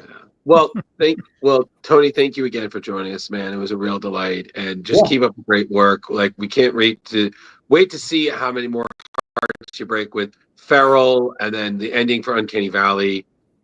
Just amazing, and hopefully more Driver. Yeah, right, Kari? Driver miniseries. Yeah. Driver. A bad name. You got the goth girls being like, me and Mahana are just like, give us the Driver. We love it. Yeah. Leo, did you walk him through exiting? Actually, I did not. So, Tony, when you're ready, there's a leave studio button on the bottom. When you hit that, it'll prompt you to go to an uploads page. If you can just leave it on the uploads page until it's done. And if there's any issue, it'll give me a notification and we can send you a link afterwards. Okay. Yep. That should be all right. Well, guys, thank you so much for having me. Thank you. I like the show a bunch. I'll be happy to come back whenever you need me. Awesome.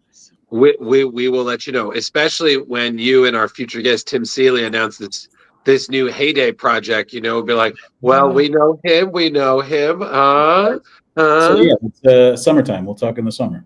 All right, listen, fine with us, man. Need to promote anything? Let us know. We'll get you in. We'll do a little promotion stuff. Yeah. All right. Well. All right. Thanks, gang. Thanks again, man. And then there were. Yeah. Is that back on? All right. All right. Okay. So maybe I should change. Never mind. I'm not going to say it. No, don't do it. Okay. We've been over this. You have a problem. You believe in fixing things that are not broken, and then when something is broken, you're no, it's fine. It's fine. I'm beta testing something, and I'm just like, it's broken. No. I duct taped it. It's fine. You realize that every show, my impression of you gets better. I was doing it for Kari earlier, and she's just like, it's too good. Like, I think, what was it, Kari? What did I perfect now? Hold on. I feel like I gotta put on glasses. I'm gonna do Leo right. Yeah, 1 second. He does have to wear glasses to do it right. What was it, Kari? What was it? Was it when he liked something or something? Hold on. Yes, we were talking about love it. Oh, wait a second. Kari, say something. Oh my God, the Driver is so amazing. I wish that I could have him as my Uber. Oh, love it. Great. See? He had to mute himself because he was laughing too hard. Love it. Love it. Yes, that's the thing. I love when you do that. Like I told you, like, didn't I, when I started doing the podcasting thing, because I've been watching, you guys were my inspiration when we started doing like all of the Owlite stuff. And like I was like 5 or so episodes in before somebody finally was like, stop fucking doing Leo Pond impressions opening up your podcast. Because I would be like, hey everybody, happy this, and great show going, blah, blah, blah, move on. Because I was like, oh, this is how the professional podcast thing goes. I love this podcast guy. They're like, you're just doing impressions of Leo. Stop it. And I was like, oh. You mean I have to make up my own shtick? Okay. Yeah, and then you did what all comics did. You took a little of Leo, took a little bit of me, and then you took all goth, and then you stirred it together in your cauldron, lit a match, prayed, got struck by lightning, and here you are. So Yeah. and That's how that the hair kid swooped in. and that kid is how Kari spent her 20s. You But remember? Kari, it's all a blur. Oh, those Time travel, 20s. That time was, travel, time travel's funny like that, Kari. it is. You know, It's don't very ask me how. Yes, Now, but did you have to go around the sun, or did you use a flux capacitor? magic. Actually, Time Turner. I souped it up a little bit, and then I called Matt Smith. It was just like, by the way, can you grab David Tennant because you guys are buds, and you got the like Tennant has the like what 3-way Doctor Who connection to go with the Time Turner Okay, we got it. and the TARDIS. Thank you, Kari. We So, got it And what's with Doctor Who going back to season 1? because we no can. idea. Leo, Because everybody decided to. Leo, Yeah. Like everybody's So- like, we're gonna do season 1 again. It's we're Leo, just starting. don't ask questions It about makes the time younger travel. ones feel important. There you Like, go. oh look, we get our start of something. This Yeah. is our new thing, you know? Listen, it is what it is. But let's focus on what is new with a little news. Not No, for doing news, though. very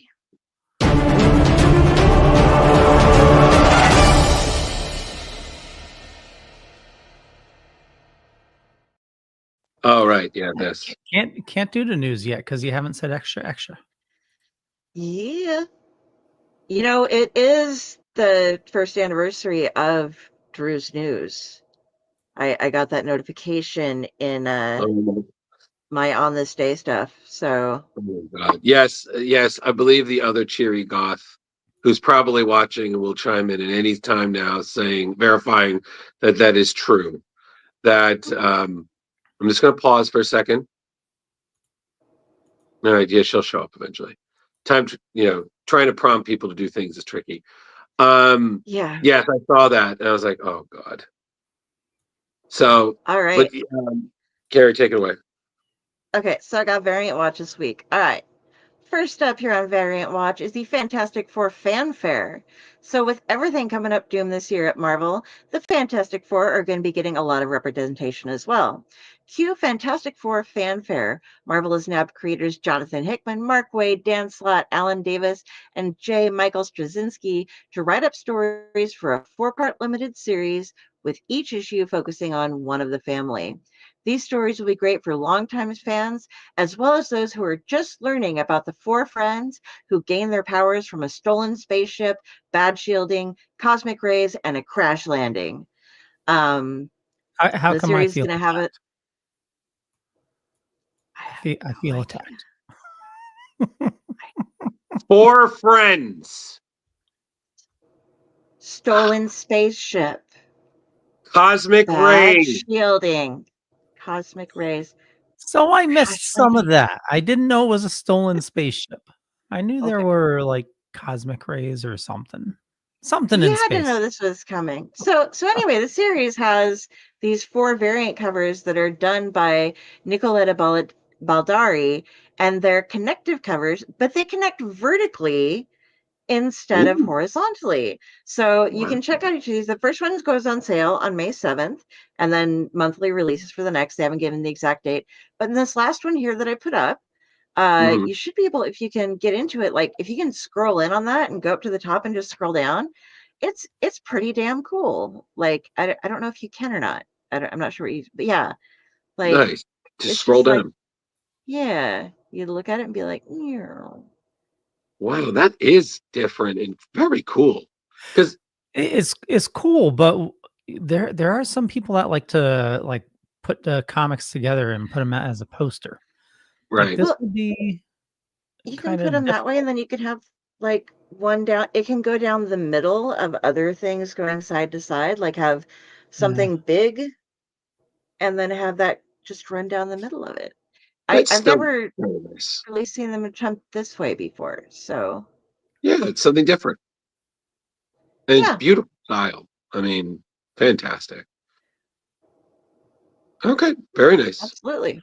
So yeah, it's fantastic, Drew. Mm-hmm. And there's 4 of them.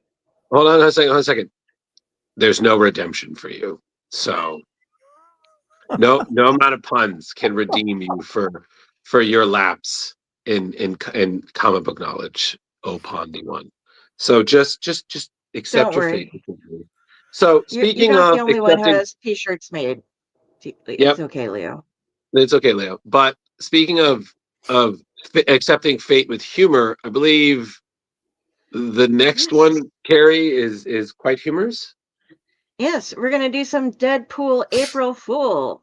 So April Fool's Day is coming, and who better to prank the covers of Marvel than the Merc with a mouth? He's invading digital and physical merchandise, including a set of variant covers called April Fool's Day variants that kick off on March 19th with Cable, Love, and Chaos, which we see here. And that is done by Matthew Waite. Next we have Deadpool Wolverine #3 by Aaron Cooter. Nice. Coming up then on sale March 26th is Amazing Spider-Man #70 by Brent Schoonover. Okay. And also on the 26th, we get Uncanny X-Men #12 by Chad Hardin. Oh, that's awesome. That's great. Yeah. I'm gonna need to get 41 copies of that one. No, you don't. You have a problem. And then, on the 2nd of April, we get Deadpool #13 by Sean Galloway. And this one I'm going to give Cullen Bunn shit for forever, because the next one is Deadpool Kills the Marvel Universe One Last Time, #1, which is even loud to it. Like it takes a long time to abbreviate, by Dave Bardeen. And lastly, we get the X-Men #14, April Fool's Day variant cover by David Lopez. Nice.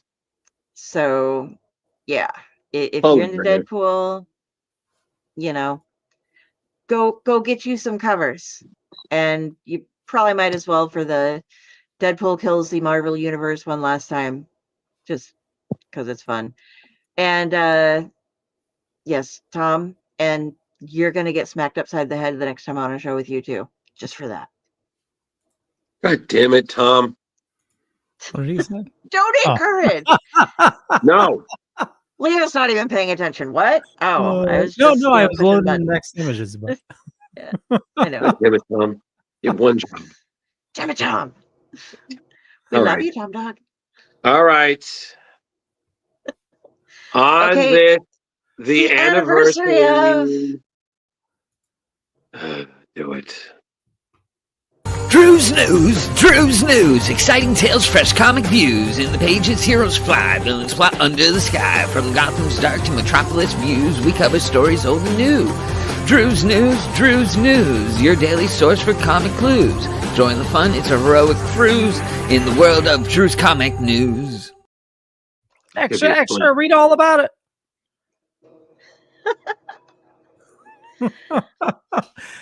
You're up, Jimmy Olsen. Okay. These people are testing me today. All right, it's news times, kids. Let's get with the newsies, so then we can get to the Kickstarters. Are you all right? Going to do a song and dance? Leo, I swear to God, the world will know how you die. Can you like do the sign spinning thing? Like, I want to like get you outside, just being like, Drew's News. No, he has to do a song and dance with Batman, right? Boy, it's not the day we're going to see. Okay. The Batman actor, he was in the Newsies like one, right? The Newsies musical. Yes, Leo. Christian Bale was in the movie version of Newsies. Okay. Okay. And look at me. I'm the king of the Ultimate Comics. Okay, we're moving on. So, this summer, there's definitely still more to expect from the Ultimate Universe. We're going to see the return finally of the infamous Maker. So, continuing the stuff. This is the solicits for May. So, we're going to see the debut of Ultimate Sabretooth, the debut of Ultimate Spider-Men, and a couple of other things. So let's start with the first one. We have Ultimate Black Panther by Brian Hill and Stefano Caselli, where we have a destined love affair. Black Panther and Storm team up to uncover why a CIA agent is undertaking covert missions in Wakanda. Will the union between the King and the mutant freedom fighter come to pass, or will they be able to fight destiny? So that is in sale May 14th. Next up is Ultimates issue 12, written by Dennis Camp, Juan Figueri, with a cover by Dyke Ruan, which is on sale on the 21st of May. So the Ultimate Fracture. Dissent destroys the Ultimates as a disagreement long developing between two members leads to a devastating departure. So from what that image looks like there, that could be Tony Stark, could be Hawkeye, it could be anybody in the Ultimates. The Ultimates have been taking quite a beating, especially still recovering after their big battle with the Hulk. So who knows, man? But apparently the Ultimates may not be as strong as we thought. And next, we have my favorite, and I have no problem admitting it's my favorite, Ultimate Spider-Man. So by Jonathan Hickman and art and cover by Marco Cicchetto. On sale May 28th, the Turf War in New York. The Sinister Six versus the two Spider-Men. So with the Sinister Six at war with each other, Peter Parker is not facing this one alone, as we see his son Richard in the black suit. And also, apparently, it does not look well for Harry Osborn, aka the Ultimate Green Goblin.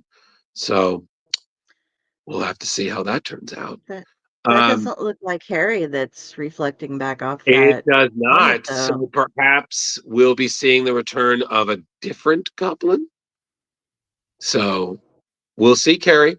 We will see. Next, following that, we also have Ultimate Wolverine issue 5. Written by Chris Condon, art by Alex Lins, and cover by Alessandro Cappuccio. Ultimate Sabretooth claws his way onto the scene. More mysteries of Wolverine's past are revealed when a familiar face joins the fray. So this is on sale May 7th. I mean, guys, if we know anything about Wolverine, he's only as good as his worst enemy, and Sabretooth is one of the most infamous. So the Ultimate Wolverine had quite a big thing going on with his version of Sabretooth, so you can only imagine what this one can do. So, I'm getting Lon Chaney feels there for some reason. Very much. I can see it. So, last but not least, we have, of course, Chaney or Teen Wolf? No, Lon Chaney, definitely. Moving on. Last but not least, Ultimate X-Men issue 15, written and art and cover by Peach Momoko, on sale May 7th. We are seeing a new age. Witness how Hisako, aka Armor's journey through her inner darkness wreaks havoc on her fellow mutants and reality itself. So with that pretty much wraps up everything for the Ultimate Universe. As we can see, again, check out these books in May 2025. Awesome. Indeed. So next up is, again, me, because it's Drew's news today, so why not? So what happens when you mix Rage with Demon Hellfire? Well, writer Benjamin Percy and artist Raphael Einenko will answer that question with Hellverine issue 6, which will feature a debut of a Hell Hulk. So as we know, Wolverine's son, Akiro, aka formerly known as, I believe, Dakin, was recently resurrected, blazing a new trail through the Marvel Universe as Hellverine, which is, of course, hit the Akiro's powers that, of course, he got through his dad, mixed with the I guess Ghost Rider and demon entity that his father and I believe it was Johnny Blaze or one of the Ghost Riders took down in the Ghost Rider Wolverine crossover.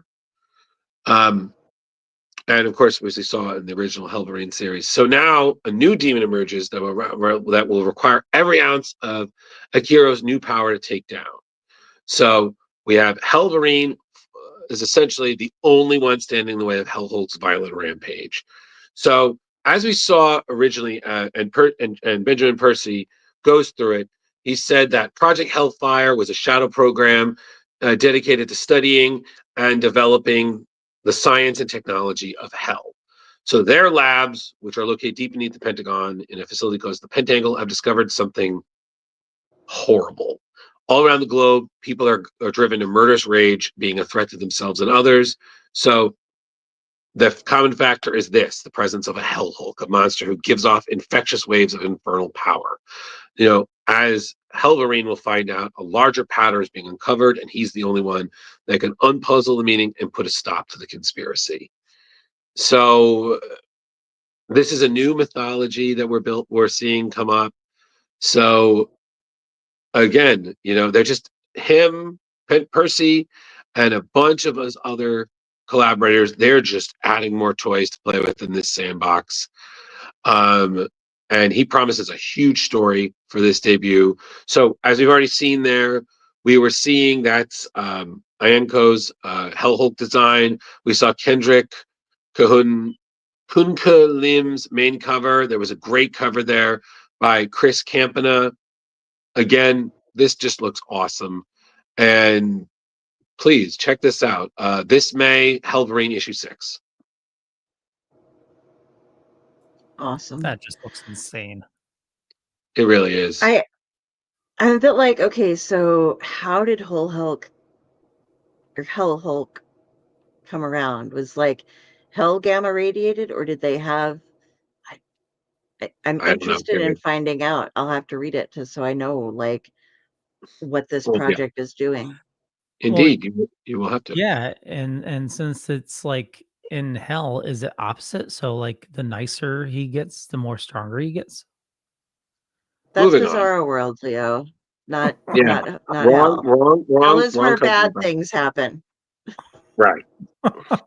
Thanks, Leo. Moving on. Hulk So the last that's Bizarro. Right. So the last piece of news is an anniversary special. So this May, we'll be celebrating the unexpected breakout superstar that was Amadeus Cho. So 20 years ago, Greg Pak and Takeshi Miyazawa, I got it, introduced this character here in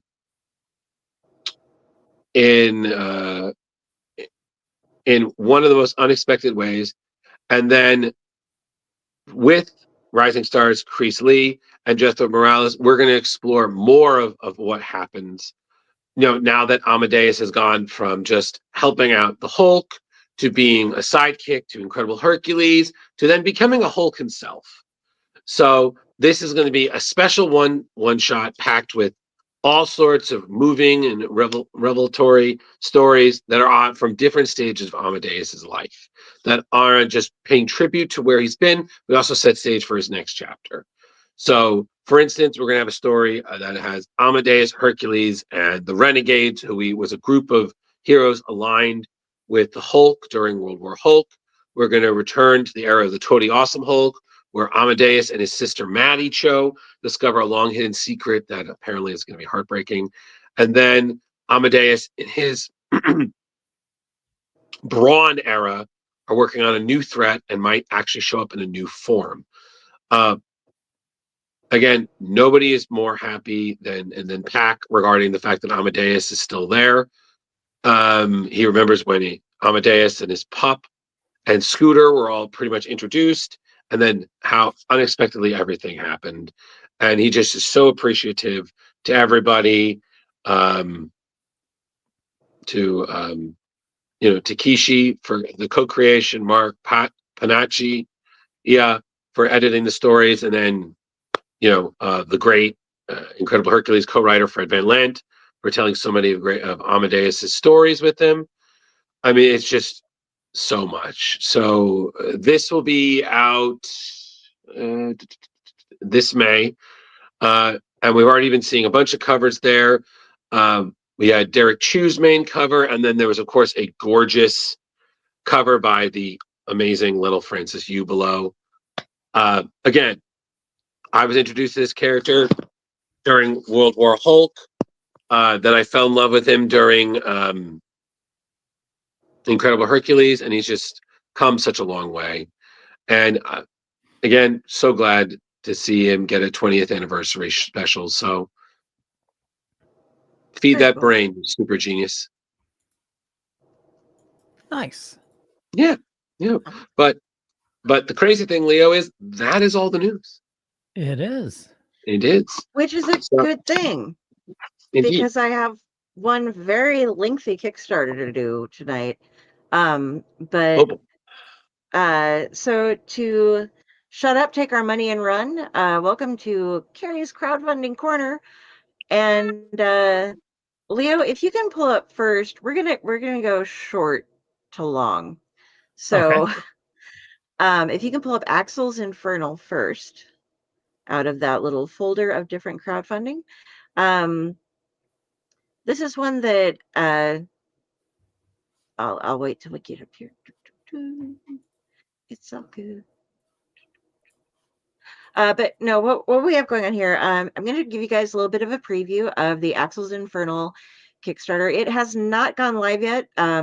It's by DJ Chichester, and he is going to be waiting to get everything launched until he has some people subscribe to it.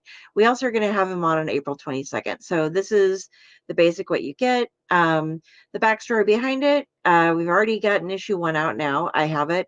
It's great. The paper, everything's wonderful. The Underworld Transportation Authority is roaring back onto pages and screens with a hot delivery for comics readers. Sign up on the right. Well, here to get notified when Axel's Infernal 2 is ready to launch. Be the first to know about the first 48-hour early bird discounts on comic stickers, behind the scenes scripts, and more. And basically what's going on is this awesome truck driver, Percy, has been hijacked into trucking for the Underworld Transportation Authority. She has to deliver damnation across dimensions, which includes plagues, monstrosities, boiling pitch, the works. But this is more than just a devil of a job. You can also help bring this comic to life. It is going to be a wickedly illustrated full 24-page comic book. You can go on a little bit here. Printed on 80-pound cover stock with 80-pound gloss text paper, the good stuff. It's the second issue in a 5-issue mini-series that he has going on now. And each comic is going to be individually bag-boarded and shipped in Gemini mailers.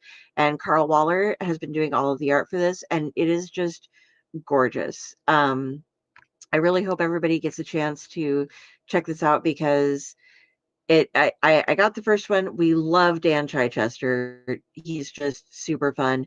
And he pulls this into Percy is Persephone, Virgil is her co-writer and things. So you get this Dante thing going on with hell in a modern setting, and it's just beautiful. So go ahead and sign up for that just for notifications so that you know when it's going to go ahead and launch. We are going to have Dan on the show here on April 22nd. He's going to be doing some free giveaways when he comes on. So go ahead and sign up so that you know when you're going to be getting that, and check out on the 22nd of April when he's going to be joining us. And next one, if you would like to go to Warcorns, we have some more Garrett Gunn coming for you guys. Hey. Yeah, this one is currently live. And when I was checking earlier today, it was almost completely founded. But what we have here going on is Warcorn's Fistful of Rainbows, number 1 and 2. This project will be funded if it reaches its goal by Tuesday, February 25th. at 8:52 p.m. Central Standard Time. So we have 7 days left to do it. This is the final chapter in the Warcorns Western Saga and it's 32+ page oversized action-packed comic. We're going to go and look at the covers here real quick. The first one is by Stan Yak. The second is by Kit Wallace. And then if you'd like to go to the next two, the first is a Chromium by Chris Williams. And the second one is a metal cover by Chris Williams. And I don't know about you, but I don't really think of unicorns that way. But now I've got something embedded in my brain permanently.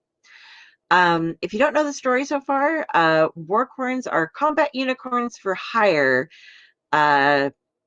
by Garrett Gunn, and it was born out of love for his fellow service members and a long-standing tradition between branches to thoroughly annihilate each other's self-esteem. It's an action-packed comedy following the galaxy's most ridiculously dangerous mercenaries. Following the events of Warcorn's birthday bash, the Warcorns have gone missing, but it's not necessarily where they've gone as so much as it's about when they've gone to. So if you want to flip over to the next thing real quick, there is some of the interior art that we have going on. It's just pretty, and what you can get, you're gonna be just like seriously. I love it, but reading it just always blows my mind. Trying to like, that's a unicorn doing the okay, but this is what you can get for the basic. These are all the tiers, nothing hidden. You can go from the digital copy for $5 up to the good, the bad, and the horny, yes, for $149. You're pretty much getting it. I mean, it shows everything. The one little surprise thing that you get here is some secret original artwork that will be coming to you. And then what's really fun on the add-ons, you can get a bunch of the older stuff, the legacy comics. You can get some catch-up bundles, both digital and not, but this, okay, hold on here. So first off here, we have the box collection Hulk 181 homage cover. This is for $69. Each box comes with a trade dress and metal homage variant featuring art by Francis Zeruto. The shipping will be charged post-campaign in the backer kit. And the next one in the middle there, and this is a carryover from the last Warcorns Kickstarter that he did, is the Ultimate Spider-Man #1 homage. Each box comes with a Chromium Spider-Man #1 McFarlane homage variant and verified grade card with a 1 in 10 chance at pulling a 3D metal chase version of the book. And last over there, we have the Ultimate Collection Spidey 300 homage, which is also $99, and each box comes with a foil Amazing Spider-Man 300 homage variant and verified grade card with a 1 in 10 chance at pulling a gold foil chase version of the book. In both those instances, the shipping is charged post-campaign via backer kit. So this is what we've got coming up from Garrett Gunn right now. Again, you have 7 days up until Tuesday, February 25th to get in on that one. And let me tell you, it's awesome. I'm funding. You can pick up all of the old stuff and get your digital fix on, get your metal kick, depending on what you want, you can get it all. So it's just beautiful. And last and absolutely certainly not least, is everybody ready? I need a drink of wine for this one. We are getting ready to do. Mm-hmm. Yep, enjoy. Hold it right there. I'm gonna rearrange myself so I can read this. Carissa Grant, I love you, but this time you've gone too far, woman. Okay, so this is Worthy Chaos Redemption #13 Kickstarter. I believe it is the 16th Kickstarter by Carissa Grant. It was funded in 5 hours, but you have until Friday, March 7th, 2025, 8 p.m. to go for it. Basically, Worthy Chaos is a fight for survival against destiny and forces of the underworld. Think Buffy, Resident Evil, Silent Hill, horror, and supernatural. Okay. Carissa Grant this time lost her freaking mind. And on top of 44 different tier levels between $5 and $175, she actually managed to max out, which is supposed to be impossible, the amount of add-ons that Kickstarter would allow her to use. I counted 101. I might have been off. It might have been 100. These covers that we're seeing here, the first one is by the main artist, Jonas DaCosta, with colors by Fernando Cordero. The second is Diego Albuquerque. And that black and white there, that's what I went for, is John Bickness. For those of you that are new to Worthy Chaos, basically the fate of heaven, hell, and the entire cosmos hangs in the balance. Seraphina, a descendant of angels, and a demon descendant, Draven, two souls that are bound by destiny, must unearth their forgotten powers and unlock the secrets of their past lives, rewrite the eternal conflict between angel and demon. In the Redemption series, that is what's going on currently. She also has a side issue type or side comic thing that's called Worthy Chaos Devastation, where they're dropped into the Wild West hunting vampires known as clotters, whilst they are tracking and researching cryptids. Now, you get all of this put together, and you get gorgeous comics, amazing covers, great storylines. You can get all the books that you'd like. I'm not going to go. I didn't put all the pictures up for everything, guys, because that would take forever. But there are digital, physical, or both, and a lot of times metal covers. There is the trade paperback going on. You can do the catch-up tiers or purchase individual comics for $10 for a basic physical copy, not the metal covers or special covers. Now we're coming to the merch. You can get coloring pages, both printed and in PDF forms, an Anubis coin collection, metal bookmarks, metal trading cards, metal pins with backer cards. You can get stickers and magnets from the World of Devastation, as well as Redemption. Oh, here we go. Yeah, I'll go back. We're at the coin collection. Next, we go with the metal bookmarks. After that, we have the metal trading cards. I don't have the ones for the Devastation, but I do have the Redemption ones. These are the metal pins with the backer cards. There are stickers and magnets from These Are the World of Devastation, and next are the Redemption ones. And then we have Anubis and Bastet keychains, pins, and pendants. There is a mini Anubis figure. There are pillows that are about a foot tall of Anubis, Hellhound, and Bastet. There are Redemption plushies. You can get Anubis, Bastet, and Chatty, who is a chameleon vampire bat, on their own as add-ons. But if you want to buy them with books in the tiers, you can get the Skeleton Bird. You can get the Hellhound. And you could have gotten Nurse Sarah, who already actually sold out in the first day of this run. Oh. There are Redemption resin 3D printed statues, as well as Devastation printed resin statues. And then we come to the journal. If you bought the journal in the Western issue, or if you buy it on this Kickstarter, the Bastet journal page is free. You buy a journal once, and the pages are free for the campaigns as long as you pledge on that campaign. If you miss them, you can purchase them later in add-ons, but there will be new free pages for every campaign, and you can spend a little bit to get the extra sticker that goes with it. But for all of her worlds she is creating, if you go to the next one too, that is the other one you can buy for $2. You get the catch-up pages. And basically, this is something where you subscribe to it. She gives you the journal, and then every time there's a new campaign that comes out, you get those new pages. And if you spend a little extra, you can get a sticker to go with it. And they are the cryptids and the mythological characters that come in her books. And if you spend a little extra, you get the stickers as well for free. And lastly, you can also purchase the songs that have been written and recorded for the series. So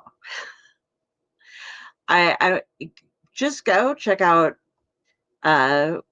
Worthy Chaos Redemption number 13 on Kickstarter. Like I said, you have a while. It was backed in 5 hours, but there is so much fun stuff. And Carissa, has finally found her limit as to what she can actually offer. And it's crazy. And I own some of these plushies and I own various stuff. And if there's something that you really like, you can like actually just send her a message and just be like, I would really like to get this particular thing, but it's only in a bundle with this. And she'll go ahead and be like, okay, I can figure out how to make that an add-on, because I could only make 101 add-ons this time. So she was limited in what she could offer separately. But we love Carissa. We'll have her on again sometime soon. But man, if you want to learn how to Kickstarter, she has successfully funded every single one of hers, and most of them in the first day, if not the first hour. So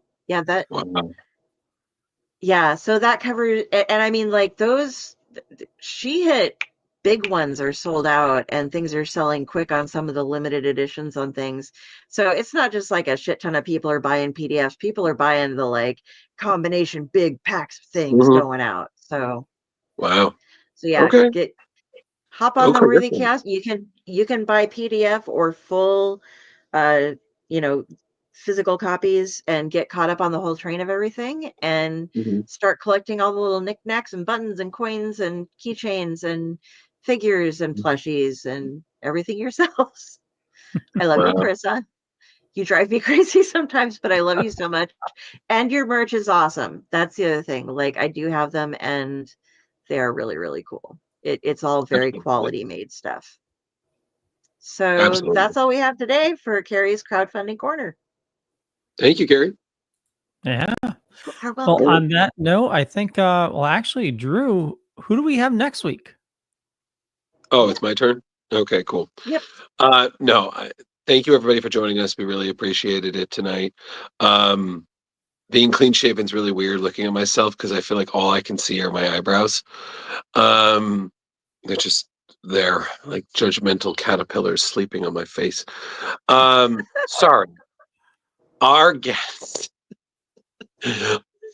Thank you for joining us with Tony Fleecs tonight. We really do appreciate it. Rants and all, it was awesome. And next week we have an exceptionally awesome guest. We have the great Ian Flynn, writer of the IDW Mega Man series, and still writing for Sonic the Hedgehog, and among other things, the great Ian Flynn. So we're going to have him on. We're also going to have one or two guest hosts joining us, perhaps some familiar faces, some new ones making a splash debut and say so. So all that next week, 8 p.m. EST. So if you're not tuned in, you better stick around. Awesome. Well, on that note, I want to thank everybody for watching this fine evening. For me, you know how to find me. Just Google me. But more importantly, follow these awesome people. Check the show notes up above or down below, depending on where you're watching or listening to us, to learn more about them. And check out our YouTube page. You know, we got a lot of awesome stuff going up there just about every day. And with that, Kari. Hey, everybody. You can find me at Kari Sanders on Facebook. If you see a crow that is judging you, that's me. You can find links to my author stuff there. You can find stuff to my Owlite stuff there, which is another network that is part of the Dorkening that I do shows on every Sunday, usually involving some form of storytelling, either interviewing authors or other storytellers or telling stories, something like that. Also on Mondays, we do Tomb of the Terrible. They have a lot of different shows. Those are the two that I'm on most of the time. Tomb of the Terrible is rating B movies. And read my stuff, hang out, say hi if you want to. I'm kind of chill, laid back. I'm always on with these gents. And I have a drunk support squirrel. So, yeah. Awesome. We can go back to Drew. Hi, I'm Drew. Extra. I'm here every Tuesday, and there are moments I wonder why I just didn't decide to say no and just get extra sleep. But if you need me, I'm just Drew Mollo on Facebook, Ghost Estimator 1984 on Instagram. On Blue Sky, same name. I'm working on a bunch of projects. I'm extremely busy. I'm tired, but yet I still have time to talk. I don't know where it comes from. It's probably ADD. And then thank you, everybody, for joining us. You're great, but it's time to go. So light the lights. And love the hat, Drew. I know I'm busting on you, but it looks good. Thank you. I'll remind next time we can match. Oh God. Oh, I got one too. And in the show. Yeah. And in the show. Same next. All right, we got it. Oh, newsy hats next week. All right, we'll do. Okay. Bye, everybody. Love you.